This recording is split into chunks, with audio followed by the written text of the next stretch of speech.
Now, there's always the risk when you're doing an introduction of a guest speaker of being too self-referential. So indulge me for a moment there, because I am going to be briefly self-referential. I hope it's not excessively so. When I was working on what became my own book on religion and American Cold War policy, I was just looking at a pretty focused time frame, 1945 to 1960, and I'm covering what I thought was some pretty interesting stuff. And when I was working on that, I remember thinking, I think there might be something to this religion and foreign policy angle. Somebody really needs to write the great magisterial book on this, and it's not me. I don't have the faculties for that. But there's got to be a great historian out there who could write the magisterial synthesis of religion and American foreign policy. And it's around that time that I met Andrew and learned that he was at work on just such a project. And so it has been great fun, both professionally and personally, to watch this project through its gestation and its nativity. And now it is just in the last few months been released. So here is the book itself. I can hardly commend it to you. I'll plug that it's on Amazon and all local bookstores, that kind of stuff, so Andrew doesn't have to. But this really is a path-breaking work of history. It's the first one ever of its kind. And as we've already seen with some of the reviews, many people agree with its interpretations, others may disagree, but the important thing is that this book is now the standard reference, and every subsequent piece of scholarship in this area will have to be responding to Andrew's arguments. So we're here not just for what I know is going to be an interesting talk, but also for a kind of a great moment in the history of history, if you will. Andrew himself brings, I think, a wonderful multi-valent Anglosphere perspective to this project. He's a Canadian citizen, spent a lot of time in the United States studying and teaching here, and now for several years has been teaching at Clare College, Cambridge, where he's a senior lecturer in American history. And Andrew also has his own history here at University of Texas in Austin and LBJ. His first book, also a classic in the field, The War Council, McGeorge Bundy, the NSC in Vietnam. Quite a bit of the research for that was done here. So Andrew is about this close to becoming an honorary Texan. Anyway, Andrew, with all that, it's a pleasure to welcome you to give us an overview talk on this wonderful new book by yours. So please welcome Andrew Preston.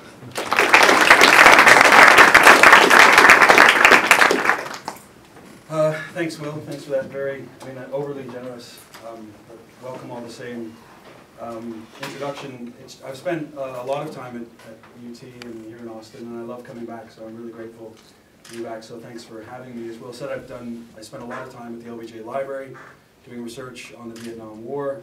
3 years ago, I think it was 3 years ago, we had the Lone Star Conference, which A&M and UT and Southern Methodist host, and I workshopped a couple of chapters from the book at Lone Star, which was an incredibly helpful thing for me, and it was just a fantastic experience all around. And because my work has taken me here quite a bit, I've got to know Austin a little bit, and I love coming here. And I know several people who teach here because UT, with the history department in the LBJ school, has become a real powerhouse for the study of American foreign policy. And so several friends of mine teach here, people I know, people I respect, and I'd like to thank them for helping me bring here and for welcoming me, being such a good host. So thanks to Frank, thanks to Will, thanks to Mark Lawrence too, who is over there. It's great to see friendly faces and familiar faces here back in Austin. As Will said, I will be explaining or talking about my book and trying to explain the overview and the main arguments of the book, and I'm going to use just one case study in a bit more detail to sort of give an example of what I mean. The book looks at the religious influence on American foreign relations, and it covers what's a big sweep of time. It begins in the late 16th century, before there were even British colonies in what's now the United States, and it finishes with the very recent. It goes up to the very recent past. The main purpose of the book is to trace the historical evolution of the relationship between American religion and American foreign relations. And I see this as a very deep and profound, but at the time I started writing the book, it was a deep and profound but mostly ignored relationship. This was before, I began the book about 4 or 5 years before William Bowden's great book on religion and the early Cold War was published. And when I began the book in 2003, 2004, very few historians of American foreign relations had looked at religion or integrated it into into the study of U.S. foreign policy in an effective way. There were exceptions, of course. There were a small handful of scholars who had looked at religion and had integrated it into American diplomatic history, but they were very much exceptions, and they were kind of, they were respected figures, still are respected figures in the field, but they were sort of off to one side, and okay, those people do religion, and it was sort of a niche topic, and it wasn't studied in a whole lot of detail. Then came 9/11, which generated a huge amount of interest in the role of religion in world affairs, the role of religion in international relations, and disciplines that had ignored religion in the study, in their studies, such as history, diplomatic history, such as political science, IR theory, all of a sudden started paying attention to religion. 9/11, the cliche about 9/11 now, and like a lot of cliches, it's true, 9/11 brought religion back in to the study of foreign policy, to the study of world politics. And it's easy to understand why. In those years, in 2001, 2, and 3, religion seemed to be everywhere. It seemed to be on the lips of several world leaders who were playing a very deep and intimate role in what we might call the world crisis of the early 21st century. So you obviously had George W. Bush using religion, you obviously had Osama bin Laden, but you had others too, like the British Prime Minister Tony Blair, people from unexpected places and unexpected sources using religion to explain international politics and also to explain their own policies, not just my opponent or my enemy is a religious fanatic, but also my solution, this is part of what Tony Blair was saying, my solution to the problems in the world today also are grounded to some extent in religion. So religion, or 9/11 brought religion back in to the study of U.S. foreign policy and the study of world politics. However, much of this attention was either episodic or so it would look on a particular episode or a particular moment, or most often it was political and often highly polemical. So a lot of the studies that emerged in the wake of 9/11 about religion and especially U.S. foreign policy were usually sensationalistic. There was some good work, but almost all of it was focused on the present or on the very recent past, and it was quite sensationalistic. A lot of books on the religious right, or Christian Zionism in Israel, or so-called Islamofascism, or I'm sure you can all think of various examples of some of this literature. By the same token, religious historians hadn't paid much attention to foreign relations. So on one side of the coin, diplomatic historians had mostly ignored religion. On the other side of the coin, American religious historians had mostly ignored the study of diplomacy, the study of foreign policy. And in most, including path-breaking great works of American religious history, if you look in the index and look up World War I or World War II or Vietnam or anything like that, there might be a few references, and if there are sustained references, it's to looking at American religion in the context of World War I, but without linking World War I to developments in American religious history. And so while diplomatic historians and IR scholars had mostly ignored religion, religious historians, by the same token, had also ignored the study of foreign policy. And the effect was to have these two enormous bodies of literature, these two enormous historiographies, grow essentially distinct from one another and separate and very rarely connected, very rarely connected. And as I began research on my book, I found that was the thing that probably surprised me the most, because in American history there are two, it's hard to think of two phenomena that have been more consequential than religion and foreign relations. And there have been great studies linking religion to economics, to gender, to race, to politics, to all sorts of other topics in American history, but for some reason foreign relations is kind of shunted off to one side and completely ignored. This is where my book comes in, and it's why I've attempted to trace the roots of this relationship between religion and American diplomacy, for lack of a better word, back to the colonial era and carry it through almost to the present. And by doing so, I'm really emphasizing continuity and a consistent influence between, a consistent religious influence on the practice of American foreign policy. The religious influence ebbed and it flowed. It wasn't always determining. In fact, very rarely would I say was it absolutely determining and the crucial factor above and beyond any other factor, but it was always there. It wasn't just episodic. It didn't just depend on a very religious person happening to occupy the White House. And I also argue that ideas about religious liberty, in particular, have had probably the longest current in what we might call American diplomatic thought.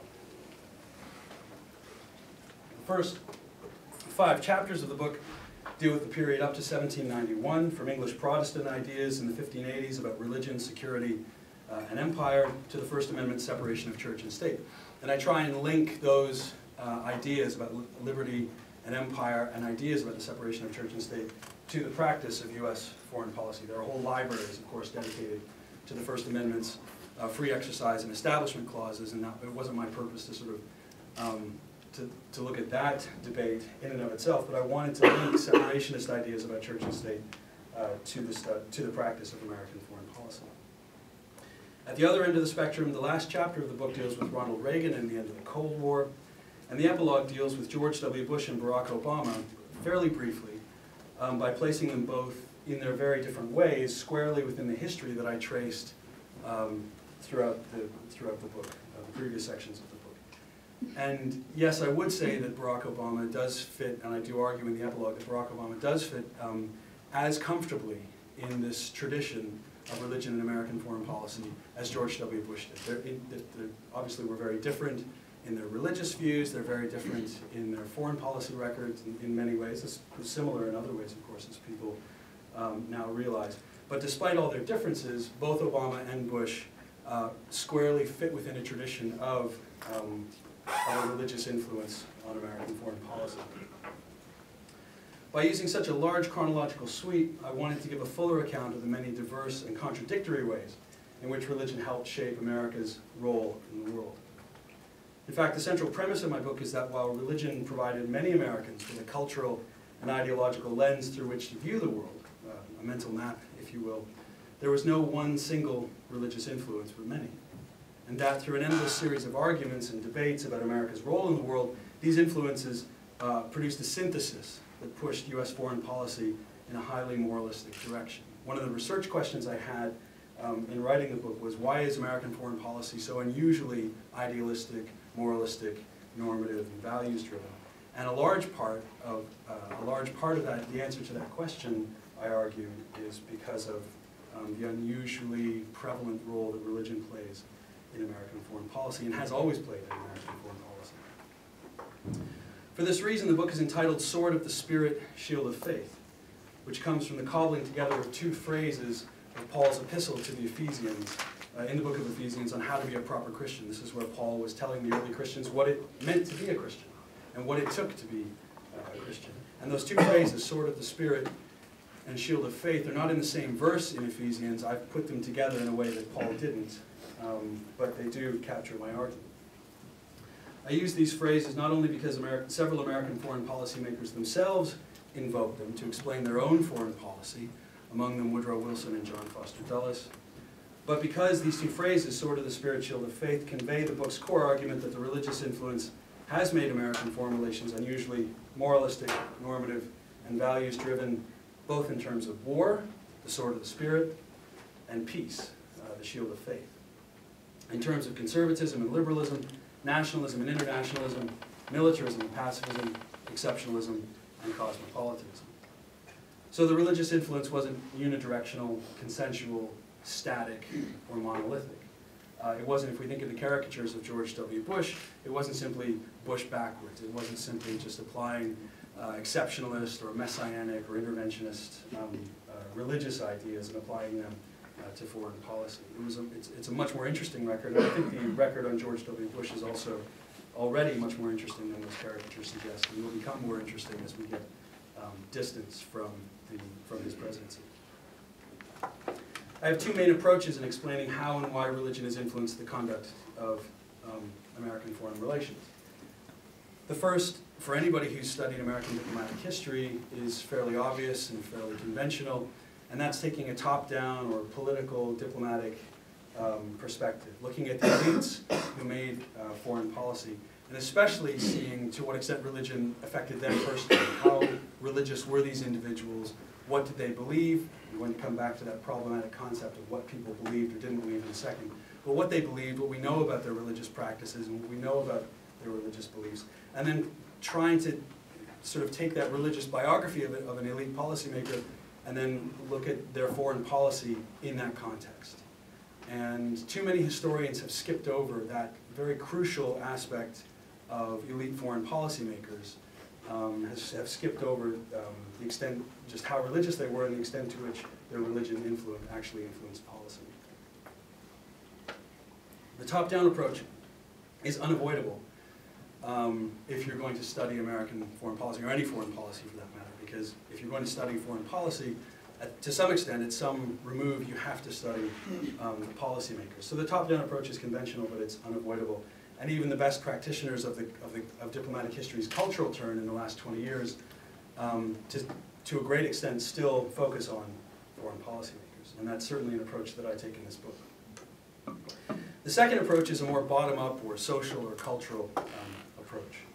And this is relatively new in my field of American diplomatic history. It's really only in the last 15 or 20 years that we've had a social turn or a cultural turn to the study of American foreign policy, where we're not just looking at elite policymakers, but we're looking at ordinary Americans, for lack of a better word, who didn't wield policymaking authority, who didn't have access to the corridors of power, but who nonetheless, I argue in the book, played an integral role in American diplomatic history. I look at groups of religious Americans, for lack of a better term. I've taken some criticism for using the very term religious Americans as if you can generalize about religious Americans, but I've just found that you can't, at some remove, you just can't get away from those sorts of generalizations if we're talking about these sorts of things. But I look at groups of religious Americans at churches, at parachurch organizations, at missionary groups. I look at individual preachers, I look at individual missionaries, and their role, and especially their role in lobbying and pressuring elite policymakers to push American foreign policy in certain directions. And the real engine of the book is driven by these interactions between elite policymakers and this bottom-up social and cultural influence from ordinary Americans. Ordinary religious Americans who were themselves highly idealistic, very moralistic, very well organized, very used to pooling their resources to make their own political views felt and heard in Washington, be it with their congressman or a senator or the White House or the State Department. And so the analytical engine of the book is driven by a process of a series of negotiations between elite policymakers and these very tireless, inexhaustible religious Americans who were pressuring them to take U.S. foreign policy in one direction or another. And I look at several of these groups, of these bottom-up influence. I spent a lot of time looking at the abolitionists in the antebellum period, who were overwhelmingly religious, either evangelicals or Unitarians, and who were also the foremost opponents of American expansion, westward expansion, which is we think of as a domestic topic, but of course is at heart also a foreign policy topic.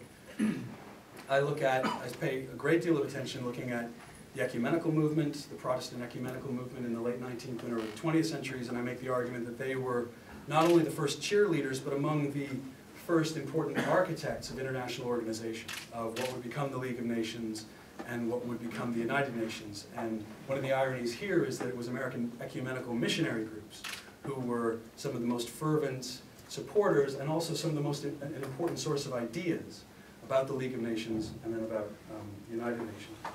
I also look at more recent examples of the sort of more bottom-up social influence, such as what we might call the, I don't want to say protest movement, because it wasn't always people in the streets carrying placards, but certainly a lot of broad-based opposition to the Nixon and Ford administrations over the question of Soviet Jewry. And this was very much a sort of bottom-up driven campaign that also included a lot of elites in Congress, but that had a profound effect on the conduct of U.S. foreign policy. And common to both these top-down and bottom-up approaches is it involves groups of people for whom religion shaped their perception of the wider world and of America's role in it. Well, we have to be careful about speaking of individual belief and then linking belief to human behavior.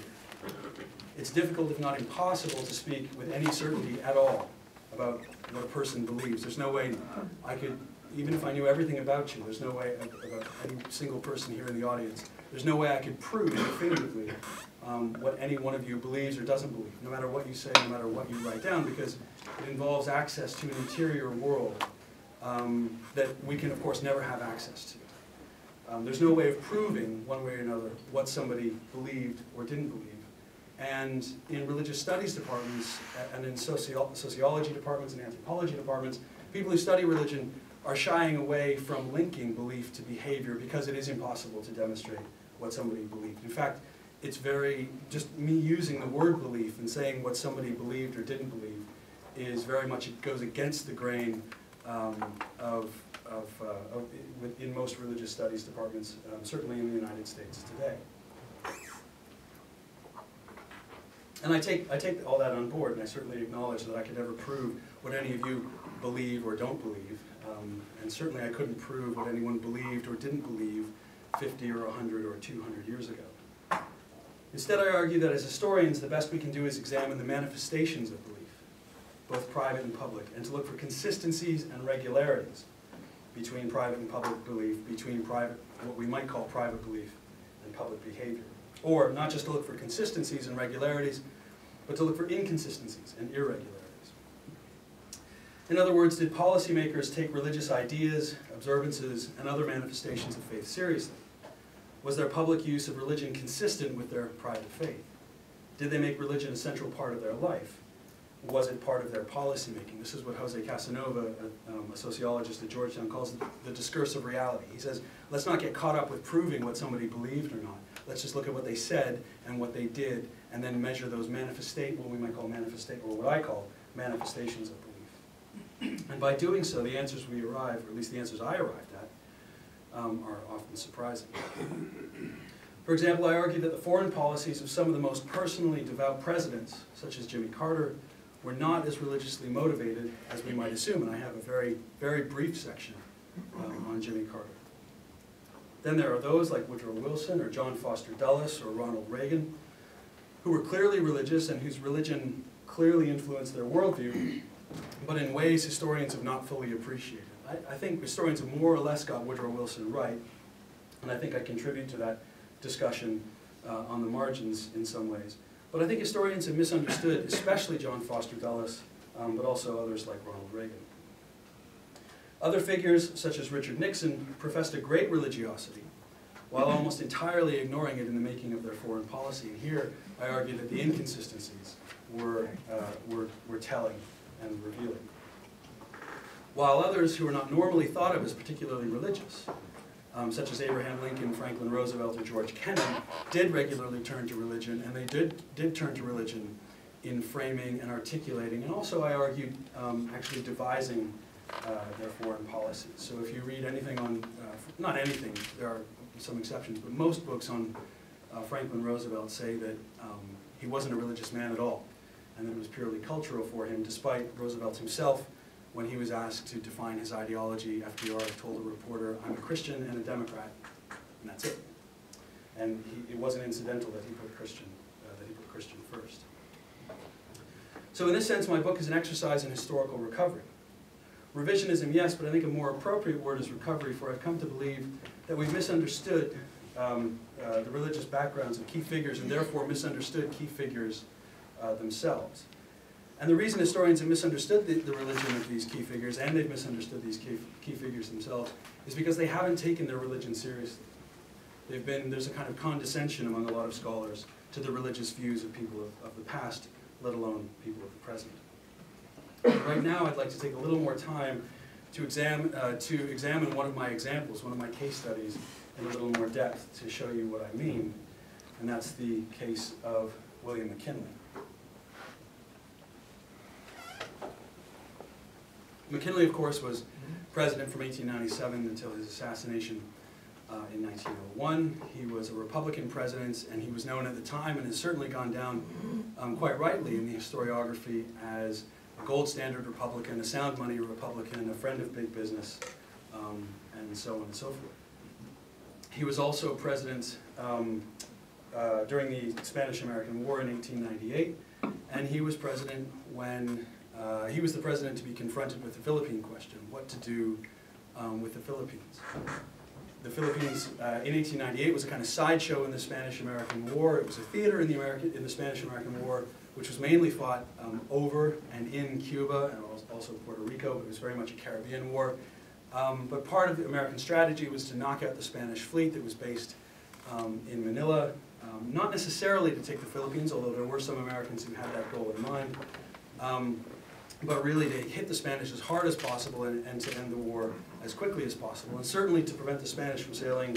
The war dragged on and on and on, to prevent the Spanish fleet from sailing all the way from the Philippines to Cuba to take part, or to the Caribbean to take part in the fighting. The war was over fairly quickly. This was a war for about 3 months and very few American casualties. This was John Hay's splendid little war, his famous phrase about the Spanish-American War, which was more, he meant it to be more ironic than that, but it's gone down as a kind of celebratory description of this very short, very successful American war. But when the war ended, the United States found itself in possession of Manila, and by extension, all of the Philippines. Just by defeating the Spanish fleet and occupying Manila, it had replaced the Spanish, who were already by that point extremely unpopular. So the U.S. was in possession of Manila, and by extension, the Philippine archipelago, but nobody knew what to do with it. No American certainly knew what to do with it. And so began this great debate in 1898-99 in the United States about what to do with the Philippines. Should McKinley simply give the Filipinos their independence? Should he make it an American colony? Should he turn it over to another European power? And so on and so forth. And this was one of those decisions that to us seems obvious today, give the Filipinos their independence, and I think that was probably the right decision. But at the time, it seemed to policymakers that this was a decision with no good options. So in this difficult decision, which was extremely controversial at the time, and the big political, one of the big political controversies of the day, McKinley had no idea what to do. And in fact, when the negotiators sailed for Paris, where they would negotiate with the Spanish over the terms of the settlement of the Spanish-American War, American plenipotentiaries had no idea what they were going to demand vis-a-vis the Philippines. They had clear instructions on Cuba and on Puerto Rico and on the amount of the indemnity and so on and so forth, but they didn't have any instructions about what to do with the Philippines.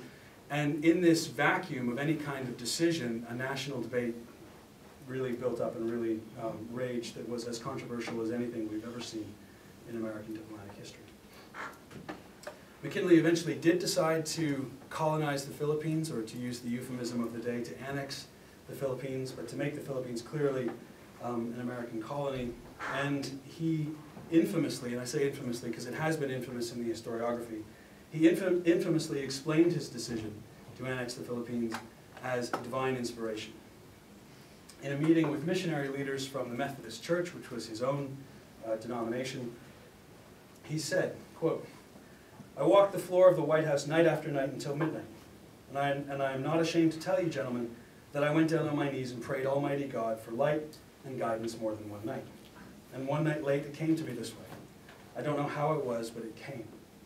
There was nothing left for us to do but to take them all, and to educate the Filipinos, and uplift and civilize and Christianize them, and by God's grace do the very best we could by them, as our fellow men for whom Christ also died."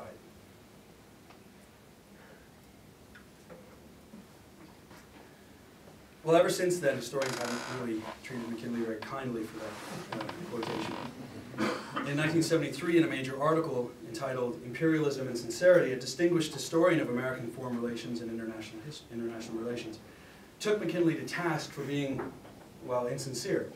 And almost all historians of this phase of American imperialism have agreed.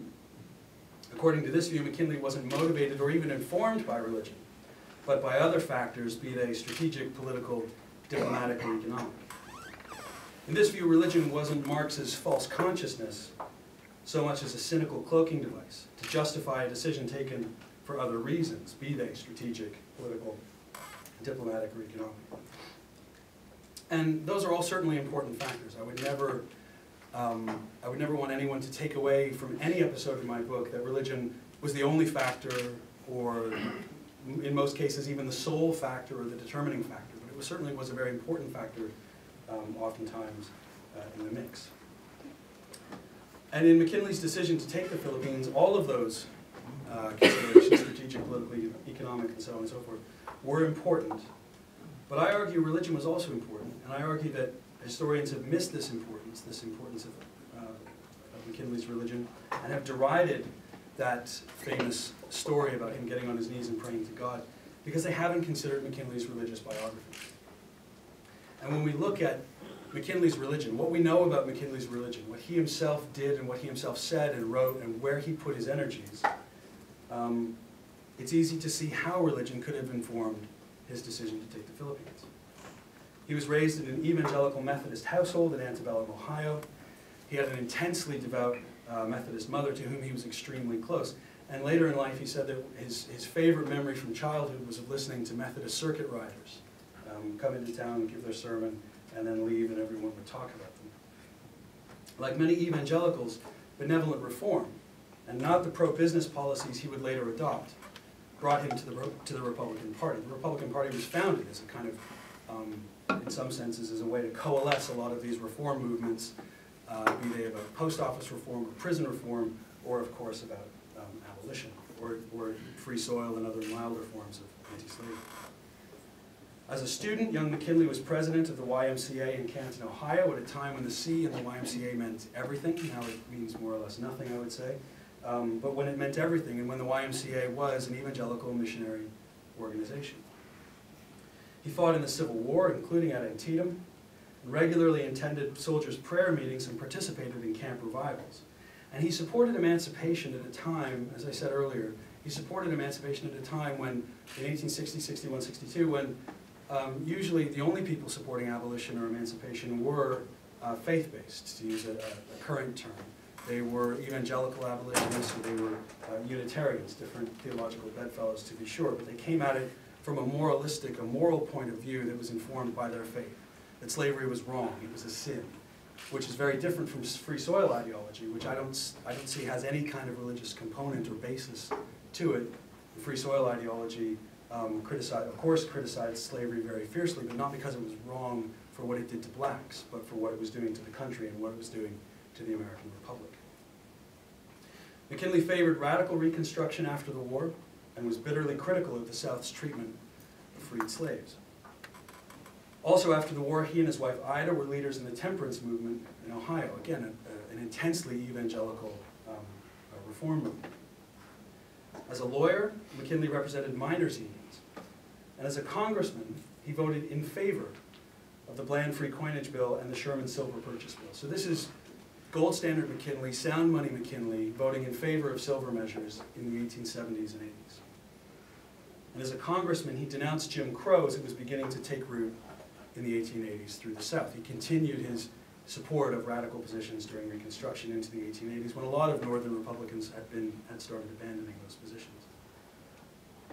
In other words, McKinley was a devout evangelical Methodist in an era when evangelical Methodists were devoted to reform, from the antebellum benevolent empire and abolitionism to the social gospel of the progressive era. Methodists were committed to the notion of uplift that was central to this reformist ideology. They were committed to the notion of uplift.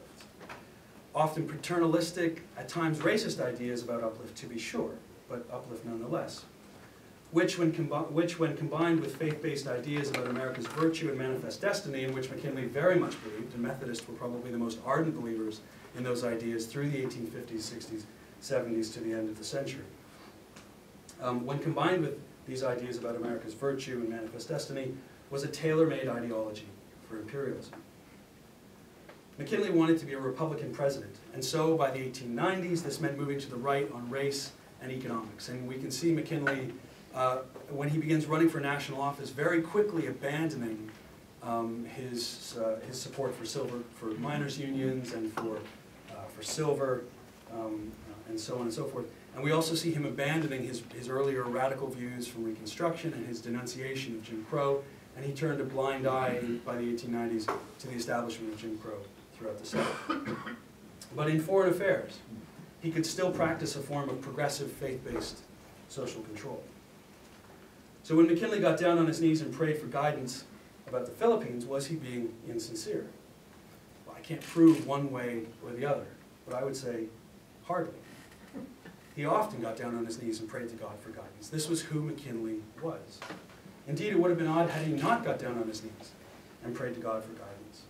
And it was perfectly natural for him to embark upon a foreign policy grounded in notions of paternalistic Christian uplift.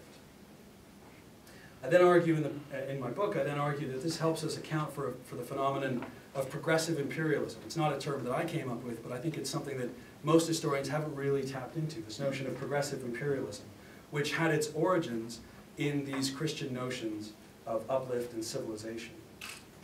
Progressive imperialism might seem like an oxymoron to us today. It might seem like it's inherently contradictory. But there's nothing contradictory about it to William McKinley. And there was nothing contradictory about it either to people who had the same kind of worldview as McKinley did, such as Teddy Roosevelt, Elihu Root, Beveridge, Mahan, Josiah Strong, and others. And I also think this helps explain why the U.S. decided to govern its colony in the Philippines in a manner that was slightly different, not entirely different, but slightly different than what the European powers were doing in other parts of Asia.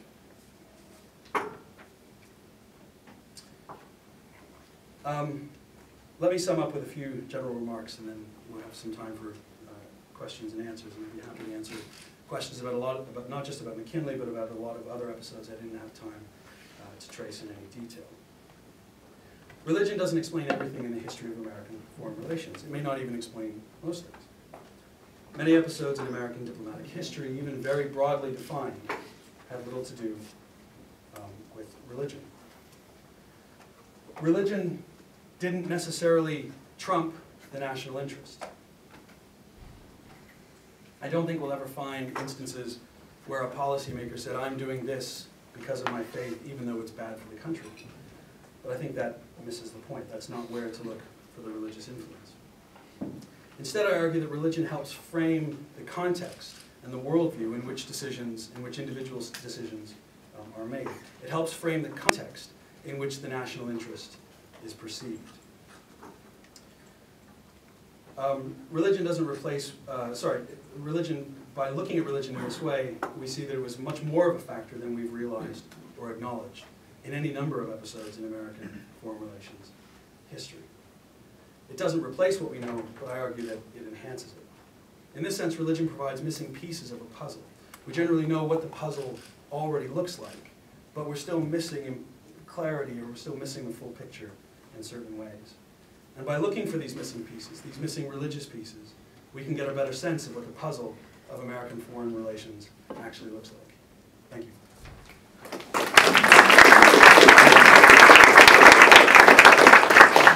Should I just take questions? Yeah, you go and take questions.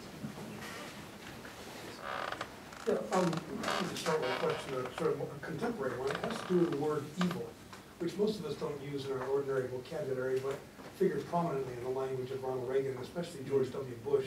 There was an article by Peter Singer at Princeton, not a very scientific one that you're I'm sure familiar with, in which he did a rudimentary content analysis of speeches and counted the number of times evil appeared. There was a huge number in George W. Bush's speeches, and it was most often used as a noun, not an adjective, so not evil action, but evil. I think we know where this comes from, biblically speaking, but how do you see this concept of evil playing out in American foreign policy under George W. Bush, and perhaps going back much farther? To Reagan or others previously. Sure, that's a great question. And Singer then developed that into a book. I think it was called, about George W. Bush. It was called The President of Good and Evil, I think, or something. That was the article. Yeah, and then I think it became a book. Sort of, and he's a philosopher and took a really interesting approach. It wasn't my approach in the book, but it's certainly relevant. I can, by only giving George W. Bush a very brief cameo appearance in the epilogue, it sort of allows me to dodge questions about George W. Bush a little bit.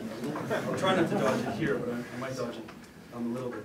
I think that for George W. Bush, certainly, and there are people in this room who know Bush a lot better than I do, they have personal experience with him, but my reading of Bush is that my description of my sort of methodological description of how we use religion to look at foreign relations history fits Bush very well. That it was a powerful influence in the formation of his worldview and how he perceived the national interest, how he perceived what America should do, because of course there are a range of options. Which direction a foreign policymaker heads in depends a lot on their preconceptions, their preconditions, what their worldview is. Henry Kissinger once said, I'm probably going to garble the phrase, but it's something like a policymaker already has his worldview, or her worldview, formed by the time he or she comes into office. And it doesn't change much once they're in office. And what they do is apply everything that they've learned in life in the making of foreign policy, under obvious constraints. They can't just do what they want. But I think that fits Bush fairly well. And that his notion of evil certainly has theological implications. I think that's also true for Ronald Reagan, even though Reagan had a very different faith from Bush, and it helped them see the world in a certain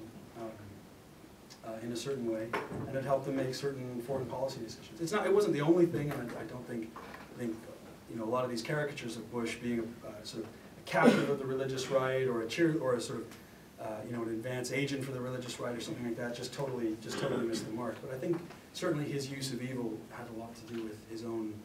I don't want to say theological, because neither Bush nor Reagan nor any president, for that matter, except for maybe Woodrow Wilson or Jimmy Carter, had a really good grasp of theology. But I certainly think those religious ideas were important. Right? Terrific talk. I've been convinced by both you and Will of the fundamental importance of religion in American foreign policy, and it made me think that the way we've been interpreting it, sort of the broad sweep of it might be wrong, given that what seems to happen, again, overgeneralizations here, that religion's extraordinarily important, and then at a point, you guys could date it better than I could, but maybe the late 50s, early 60s, till maybe the mid-70s, you have what you might call the secular exception. Yeah. And you have the new frontier, the Great Society, détente. Modernization, all that kind of thing. All programs which take a very explicitly secular focus. So I'm wondering, and again, a lot of the historiography that we deal with emerged from that period and from people deeply influenced by that. And I wonder if that is taking it too far. If when people look at the mid and late 70s and they talk about religious revival, maybe the argument is, no, in fact, this was always there. There was this odd secular moment that's actually out of place. That sort of would be the first question. Second question is, several years ago, a good friend of ours, Ben Sass, gave a terrific talk here where he talked about how much of the influence of how religion affected American political life depended upon the battles within Protestant churches themselves. And that you could chart, and I was thinking in terms of McKinley, was there a sense, was there theological debate, the questions about progressivism and social justice were not uncontroversial in the late 19th century, from what I gather in Protestant circles. I wonder if you could give us a sense of how those debates and discussions within the high Protestant church played out and affected things, and whether those debates had anything to do with perhaps the secular moment that emerges. Because what you kind of see in the mid-late 70s, it's not the high Protestant church that reemerges, it's something else, and the sort of high theologians that dominated things earlier disappear. Those are two great questions, two really rich questions that I'll try and answer briefly in the interest of time. I completely agree with you about this kind of secular age in the 60s and 70s, and I make that argument I have a section of the book that deals with, so the book is broken up into parts, not sections, but parts.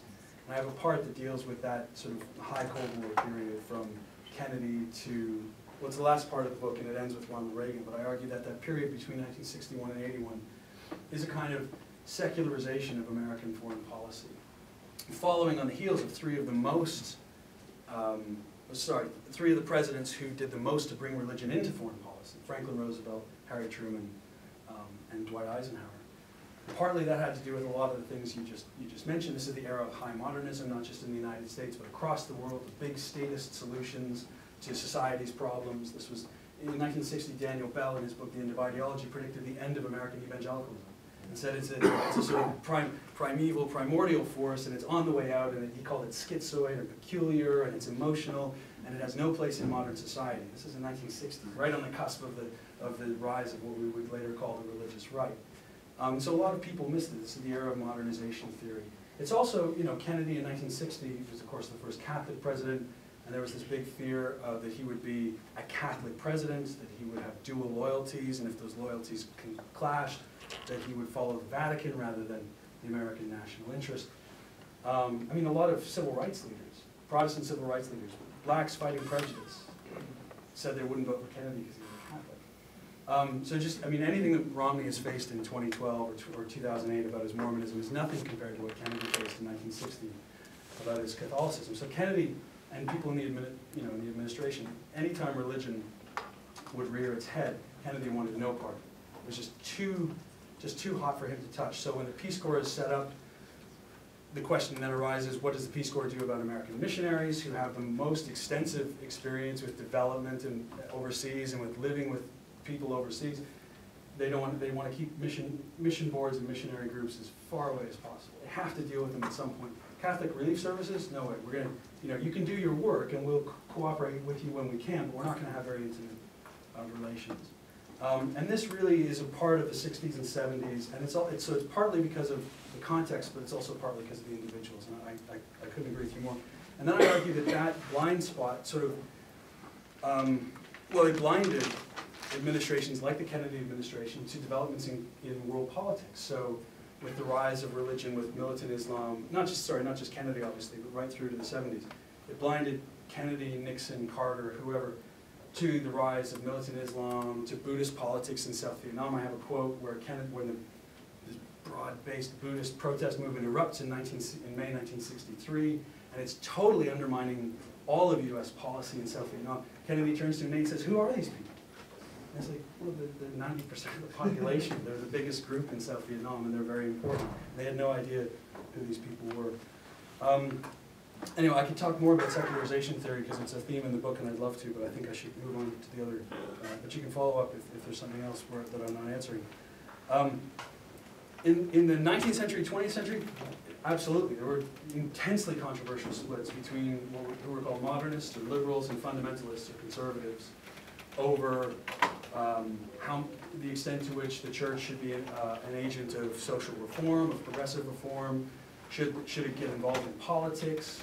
Was it compromising its spiritual mission by getting involved in politics? And a lot of modernists were adopting, trying to sort of make peace with Darwinism, have the church make peace with Darwinism, biblical criticism, that sort of thing. And so they were de-emphasizing the spiritual and supernatural aspects of religion, and this angered a lot of fundamentalists or conservatives.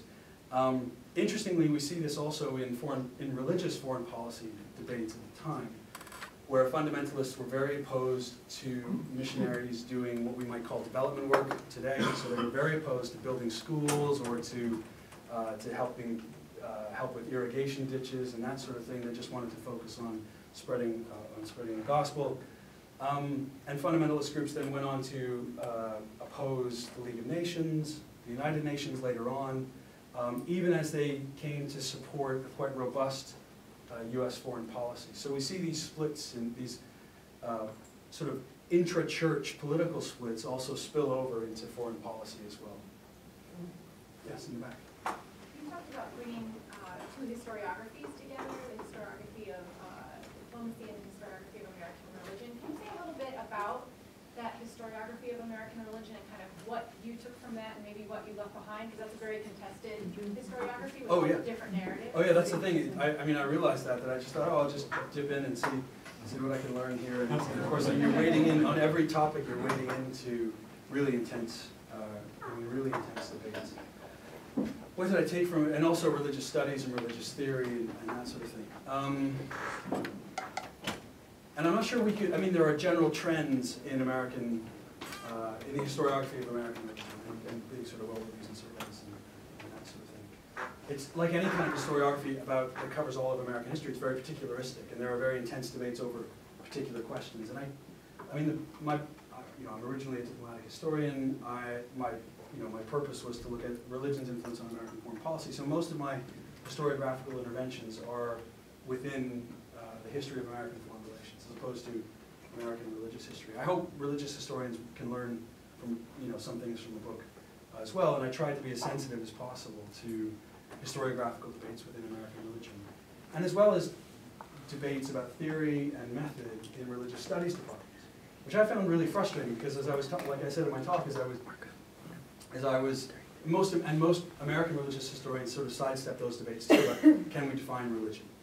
Because we can't define religion because it's notoriously difficult. Everyone has their own definition. Then does it have any causal utility as a category of analysis? Can we use it as to describe human behavior, and so on and so forth? Can we prove belief? No, of course we can't. So a lot of then sociologists and anthropologists then don't want to link it to behavior, don't want to link it to politics, to any kind of behavior, let alone politics. And I found those debates really frustrating, and at some point I just had to leave them aside. And I had to say, like most American religious historians, I just had to say, well, I'm just going to look at what we do know, or what we can measure through empirical evidence, and then logically try and apply those to, or apply that rather, to American foreign policy, to the study of American foreign policy. And as I did, I thought, there's not a whole lot different between religion as a phenomenon and anything else, an ideology or political ideology or economic ideology. Right? They all belong to interior worlds. There's no way I can prove, or any of us can prove, what an individual believes or doesn't believe on anything. But religion seems to be kept aside because it's reliant to some extent on the supernatural, and be sort of, obviously proving something becomes much more difficult. At some point I just had to kind of leave that aside and just try and go with the evidence that I had and make causal connections that I thought were logical. Yes? You mentioned the Methodists a lot in your speech. It was a denomination founded by John Wesley, famous Christian Arminius, who really valued free will, the free will of man. So I was just wondering how you would compare their approach to domestic and foreign policy with their Protestant cousins, say the Calvinistic, Presbyterians, and Puritans, and then how did they justify like that progressive imperialism with their value of the free will of man? That's a great question. With somebody like McKinley, the theological sophistication, he just wasn't very theologically sophisticated. He didn't think in those terms, at least as far as I could tell. He didn't think in terms of free will or predestination or those sorts of things. And I would say that most of the people I was looking at, certainly the policymakers, felt similarly.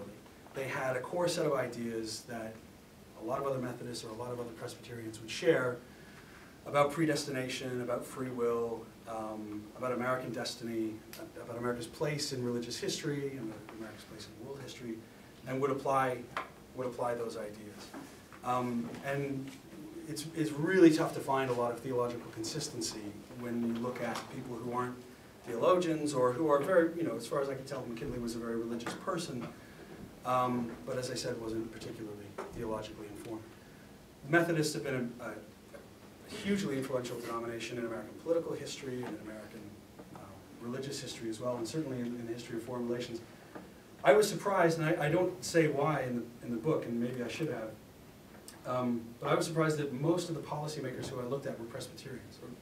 Sorry, not most, because that implies a majority, but if any one denomination seemed to dominate among American elites, certainly elites who made foreign policy, it was Presbyterians, be it George Kennan or Woodrow Wilson or John Foster Dulles or Condoleezza Rice, and the list sort of goes on and on and on. I'm not, maybe somebody in the audience has an idea of why that might be, why Presbyterians would predominate over Methodists or over Episcopalians or any other group. The last thing I'd say is that certainly with certain denominations that they, you can't generalize about any denomination because you can always find exceptions, or you can always find really intense conflict. So with modernists and fundamentalists, that this often pitted Presbyterian against Presbyterian, or Methodist against Methodist, or Baptist against Baptist. So these are, you can't generalize that Baptists felt this or Presbyterians felt that. And I tried to be very sensitive to which type of Presbyterian, which type of Methodist, or which type of Baptist, where they came from, what their political views were, what we know of their theological views, and how we can measure those. And in McKinley's era, the Methodists were foremost in the social gospel movement, but they were also foremost in, in sort of making peace with big business and tying the Republican Party to big business. And McKinley himself, in his background, straddled those two and I have a couple of paragraphs on this where he straddled both of those sides of Methodism, if you will, those camps within Methodism. There's a question in the back here. I was just going to observe, wasn't a lot of the elite schools, that where a lot of these diplomats went to and leaders in the Northeast were associated with the Presbyterian Church? Absolutely. A lot of them were associated with other churches too, especially either the Episcopal or the Presbyterian churches. So Groton in Massachusetts, which was an Episcopalian, very high church Episcopalian school, produced quite a few foreign policymakers who had a very similar ethos of noblesse oblige or public service or whatever you want to call it. Franklin Roosevelt or Dean Acheson or Averill Harriman or someone like that, who they all had a very similar type of worldview. But you're absolutely right. I'm sure that there's a connection there between that kind of education and then who goes on into holding a sort of elite policy-making positions. I had a question about millenarian movements and how they fit into the stream of American diplomatic history. I mean, we've had a long history of millenarian movements in the U.S. Driven by religious belief, and we're not alone in that in the world. But I just wondered how you see the sort of influence of millenarian groups, of the power or the reference to revelations, that kind of thing, in the current context and across the broader historical context. Well, in the current context, I just know what I read in the papers about today, but I would say that in the current context, that there's a long history of this, as you implied in your question, that this isn't something new. Millennialist movements, millenarian movements they've played some sort of role in American public life and political life, and that's been true in foreign policy. The one that's captured a lot of attention over the last 10 years or so has been Christian Zionism. These are very conservative Christians, fundamentalist Christians who believe in prophecy and see Israel having a particular role in bringing about prophecy and bringing about biblical prophecy and bringing about Christ's return to earth and defeating the armies of Satan and ushering in the millennium and the 1,000 years of peace. And this sort of helps explain why a lot of very conservative Christians have this unshakable, fervent support for Israel.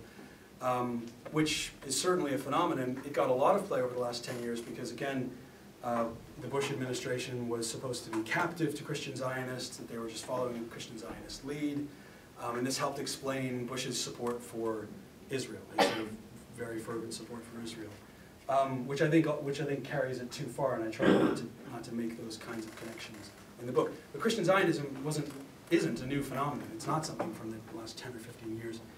It's very deep within American history. Christian Zionism, what we might call Christian Zionism as a movement, began in the late 19th century.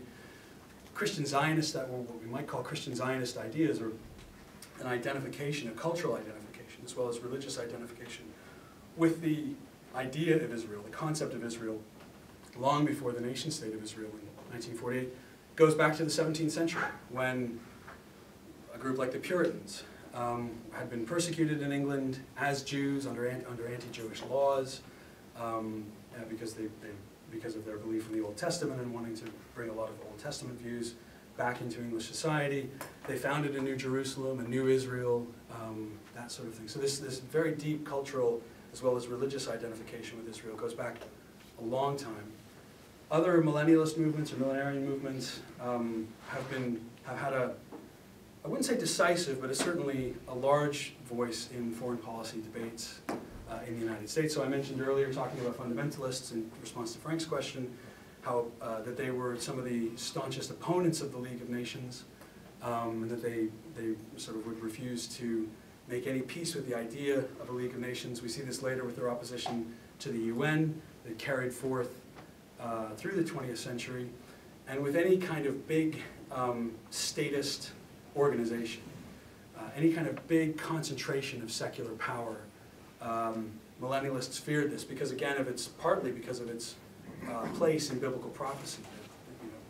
There are passages in the Bible, especially in Revelation, but also in Daniel or Ezekiel, that you could sort of read those passages as foretelling something like a world government that we would see in the UN, or rather that some people saw in the UN or the League of Nations. And I argue in the book that this helps explain a lot of fundamentalists, especially those who do believe in prophecy to some extent. It explains their unshakable opposition to something like the UN or the League of Nations, the European community, or so on and so forth. I argue that I say that it's no coincidence that support for the UN declined precipitously in the mid-70s and for Dayton at the same time that belief or sort of acceptance of a lot of these prophetic beliefs became widespread. Through things like Hal Lindsey's Late Great Planet Earth and a lot of movies and TVs from the 70s that put a lot of emphasis on prophecy. So it's definitely a strain in the book, but I would be careful just to say that it's not the it's not the dominant strain. Or it gets a lot of attention a lot of times, but it's not necessarily the most important one. Can you distinguish progressive imperialism from the white man's burden? No, not really. It's a very good point. I mean, they're essentially, at some point, the same kind of concept. Of the French had their civilizing mission. They're both, I would say that the American versions, I'm not a British historian or a French historian, but the French civilizing mission was certainly tied to Catholicism and certainly grounded in very Christian ideas at the time. British imperialism certainly was tied to the Church of England and Anglican notions of uplift and virtue and progress and that sort of thing. Just from my reading of European imperialism, I mean, the Dutch had something similar. There are two things that I would say. One, the American one was much more grounded in religious politics and religious issues and religious ideas, and it was more, that these ideas were more popular and more widespread, that they were debated more in the United States. I would also say that they were more enduring. You don't have the same, to get back to sort of one of the points that Frank was making about secularization, you don't see their decline. You don't see their decline in the United States and in American debates. That's not to say that they were preponderant or determining, but that you really see a striking continuity in the link between religion and American foreign relations that you don't see in other countries. But American imperialism, I mean, it was different in some respects, but it was definitely of a piece of the time in the late 19th and early 20th centuries. And it was certainly different, as I said, but it was very similar to these other ideologies. Joseph Stalin was told about the power of the Pope, and he said very derisively, how many divisions does he have? I have that in the book. My question is, can you speak to the relationship between Reagan and John Paul II, and how did that help defeat the largely atheistic communists, and especially in Poland, where religion played a very central role in the liberation of that country? Yeah, the role of the Vatican and American foreign policy in the 20th century was very contentious. And it really wasn't, I mean, Reagan was the president who normalized relations, official relations between the Holy See and the United States. That's where you had your first exchange of ambassadors. Truman tried to do it before. It's something that Will Inboden spends a lot of time looking at in his book. Truman tried to do it in 1951 and was defeated by Protestant opposition to the idea of official relations with the Catholic Church. Reagan was the one who normalized relations. Reagan appointed more Catholics to his cabinet and to his national security team than any president before him, including really fervent Catholics like Bill Casey. And in the Pope, Reagan saw an ally, and in a lot of ways he was a natural ally, especially when it came to communism, especially when it came to communism in Eastern Europe. And that's a relationship that Reagan, in some ways, cultivated, but didn't have to go over the top in trying to move. I mean, it was a kind of, a kind of meeting of minds, and they saw the world in very similar, obviously not identical, very similar ways. How important was that in the end of the Cold War? I think it was important. Again, this is one of those things that you can't measure. It's completely immeasurable. I think it's interesting that two historians who were very suspicious of religion or any other cultural factor in the study of diplomatic history, John Lewis Gaddis, who we worked with whom Will had worked, and Mel Leffler, two historians very suspicious of religious in books that they wrote in the last sort of 5 to 10 years, both say that this was a central partnership in putting forth an anti-communist agenda and ending the Cold War. The story is much more complicated than that, of course, because Reagan at home and in Europe faced tremendous Catholic opposition to a lot of his foreign policy, especially in Central America. And and especially over nuclear weapons. So at the same time that Reagan was normalizing relations with the Holy See, he's also having to deal with the bishop's pastoral letter on nuclear weapons, which is, which very strongly criticized the Reagan administration's nuclear strategy as immoral, as very immoral. And a lot of, the Catholic Church was central to the sanctuary movement in protecting refugees from what was happening in Central America, very critical of what the Reagan administration was doing. So, again, it makes the story much more interesting and much more complex, but a lot more difficult to apply religion to foreign policy, because we have to keep in mind these contradictions and these nuances that I was sort of trying to get at in response to a couple of the other questions from that corner of the room. Yes? Thank you for the opportunity. This lecture has long been about religion and not about religions, and the focus on the role of religion in American diplomacy and work. Given that, the notion of religion in your lecture is hard to pin down, that its content is not defined. How different is it from Robert Bella's concept of civil religion in America? Sorry, how different is it from? Robert Bella's concept of civil religion in America. Oh, the concept of civil religion in America. Yeah. Okay. And another question is to capitalize on what Dean Hutchings say about how the notion of evil played out in American politics, if you take a look at the war on terror, for instance, the war on terror was framed as a war between the good and evil. There was this reference about the acts of evil. Even if you go back in history and take a look at the Cold War era, it was a war between East and West, and it was a war between the atheist West, the atheist East, the communists, and the capitalist West, the faithful, the believers. That's what we do. And Andrew, this will be the last question. That's the last question. Okay. Well, there's a lot in that question. I'll try and answer it all. A lot of big concepts. Let's start with civil religion. I mentioned this gets back to a question. I think the questioner's left, but it was a question about American religion, the historiography of American religion, and within it, civil religion is a really hotly debated topic. Can you talk about a civil religion? What does it mean to have a civil religion? And that historiography, I think, has kind of been captured by an argument that religious studies people have had with Robert Bella, or between sort of Bella's supporters and his opponents since 1967, when he tried to revive the idea of, basically he was trying to revive mainline liberal Protestantism as it was declining, and sort of say that this is America's civil religion and should be America's civil religion because it's a common denominator for everyone, and it's incorporated Catholicism and Judaism so that we have something of a Judeo-Christian tradition. Ever since Bella wrote that article, at least as far as I can tell when I speak in the United States, civil religion then means Robert Bella. And I think that actually is, I mean, he's an incredible social scientist and an incredible theorist of religion, and his most recent book on religion and evolution is really incredibly interesting, incredibly fascinating.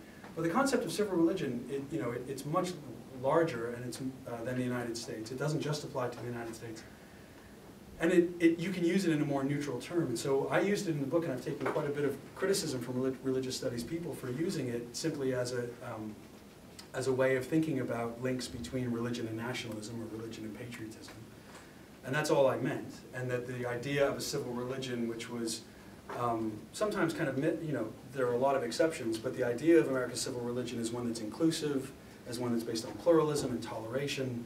And presidents from, this is something that presidents have, and others have sort of spoken about consistently for at least the last 150 years, at least since Abraham Lincoln sort of revoked General Grant's notorious order about Jews, through Woodrow Wilson, and then especially with, it's Franklin Roosevelt who really helps codify the Judeo-Christian tradition, which didn't exist as a tradition before that.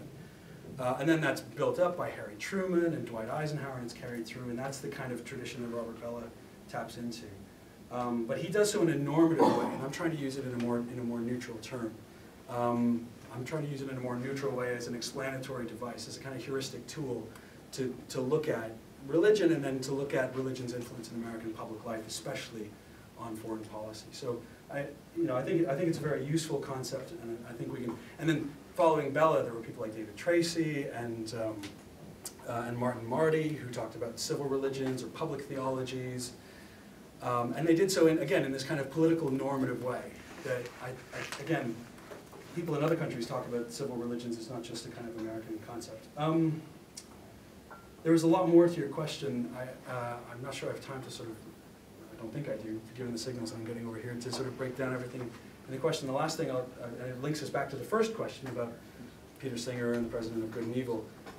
We have to be careful about a lot of these terms, because sometimes they come from surprising places. So the phrase "axis of evil" wasn't George W. Bush's, as far as I can understand. I could be wrong about this, but it was David Frum who came up with it, who was a secular Jewish Canadian. So it's not always something that comes, See, all problems in American foreign policy are traced back to Canadians.